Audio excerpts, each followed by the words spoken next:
dance. Yeah.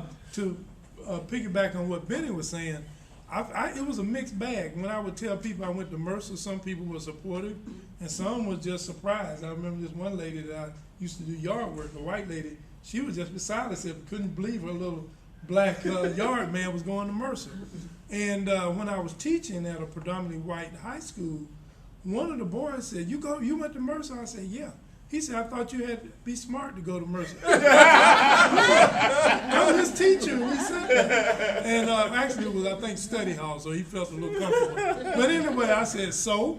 Just like that. In other words, yes, you have to be smart to go to Mercer. So, but that was interesting. But I have to say, though, just like I think you sort of said, that the biggest thing, though, to me was that I didn't find that attitude among the faculty. And thank God for that. I felt they all supported me. I didn't have one faculty member who I didn't feel was supportive and was willing to do whatever they could to help me out. So that's my remembrance of it. And so, like Sam said, Betty, you want to chime in on that? I agree. The faculty was great. No problems there. I commuted to school like Benny, only I walked 2 miles one way. So I had a 4-mile walk every day. And unlike Benny, I had younger brothers and sisters. So when I got home, I didn't have any peace. They were playing music and dancing and doing what teenagers would normally do. I was 17 when I started Mercer, so my sisters and brothers were younger. And so many times I had to stay at Mercer and study in the library because I couldn't study at home. They just didn't really respect that, whatever was going on. They were enjoying themselves. But it was studying. I had to apply myself. And because we were on the quarter system, and I only had to take 3 classes and then a PE class, I thought I could work. And so I started off with a job, but I soon had to give that up. I didn't have time to study like I should and work. So that was basically it for me. I did have problems sometimes with the way the students treated me. And maybe that was because sometimes it's easier to accept males in certain situations than females. But other than that, the faculty was great, and later the students were great. And I think, too, when I first started, I had too many, quote, reading classes. My advisor should not have, given me those classes, being my first time in college. But I learned, and that didn't happen again. Well, thank you, Betty. My experience as far as was sort of similar to Betty's and Benny's. There was one history professor, though, that I actually felt sorry for him because you could see that here was a man that just was struggling, was wrestling with the fact that he had a black student in his class. And it was reflected in the grade, but I have never really, during my 4 years, I said to myself, you do the work, and don't worry about the grade. There was enough self-assuredness on my part. And then don't second guess, even where you realize that a professor's own predilection might have led him to, or her, to be less giving when it comes to grading your work. Don't worry about it. And what the things that affected my work and life on campus were really things happening off campus. The test of my faith, my Christian faith, was a very traumatic one because I came really on fire as far as the Christian faith was concerned. And some of you might have heard the story, but one example that's worth sharing with you. I arrived on campus as a freshman on a Friday afternoon.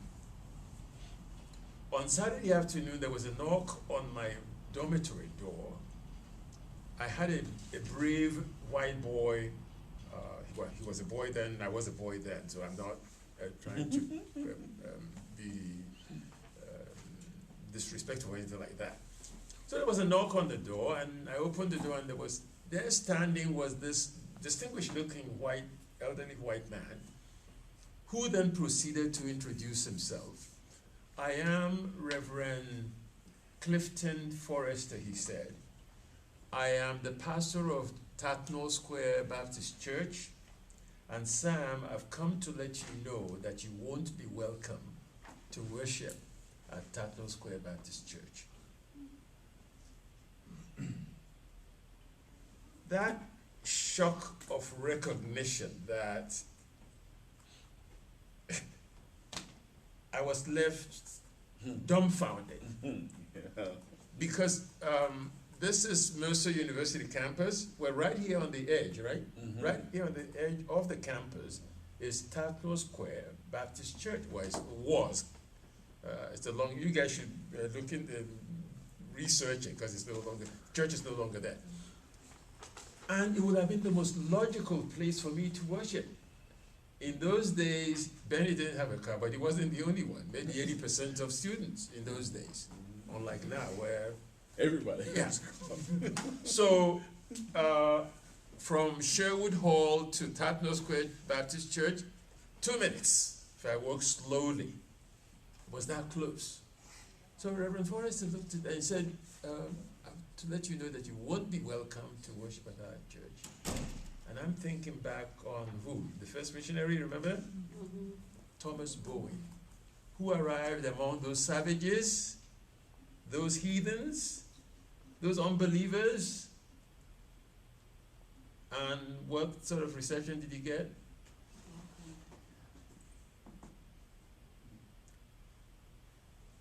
And if Dr. King's observation about Sunday hour is an indictment of the Christian church, then that encounter with Reverend Forrester was equally an indictment of the Christian faith.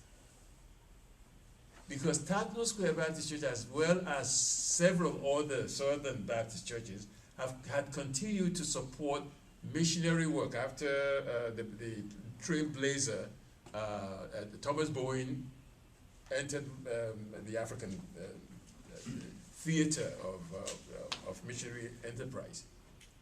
These individual churches prayed for the missionaries, contributed money and materials and yet he had no qualms whatsoever about coming to me and saying to me. So that was that. And unbeknownst to Reverend Forrester was the fact that Don Baxter, my roommate, and I had made up our minds that on Sunday we were going to go. So we said essentially, we thanked Reverend Forrester, and I felt sorry for him as he turned around sheepishly working out. I felt sorry for him. Unbeknownst to him was the fact that Don Baxter and I had made up our mind that Vineville Baptist Church was where we were going to go to service on that first Sunday. The reason for that choice was that the Reverend Walter Moore, pastor of Vineville Baptist Church, had been the chairman of a special committee that was set up to advise the trustees, the board of trustees of Mercer, on the wisdom of accepting or not accepting that boy from the jungle of Africa trying to come and mess up Mercy. So he was to his committee was to make a recommendation to the board of trustees. And Reverend Walter Moore had served as a missionary to Cuba, so he's had a bit of an exposure to the outside world, even though he was also a Southerner. And he succeeded in leading his committee to make the recommendation to the board of trustees, and that's how come that the trustee then gave the green light that Sam Winnie shall come. All right.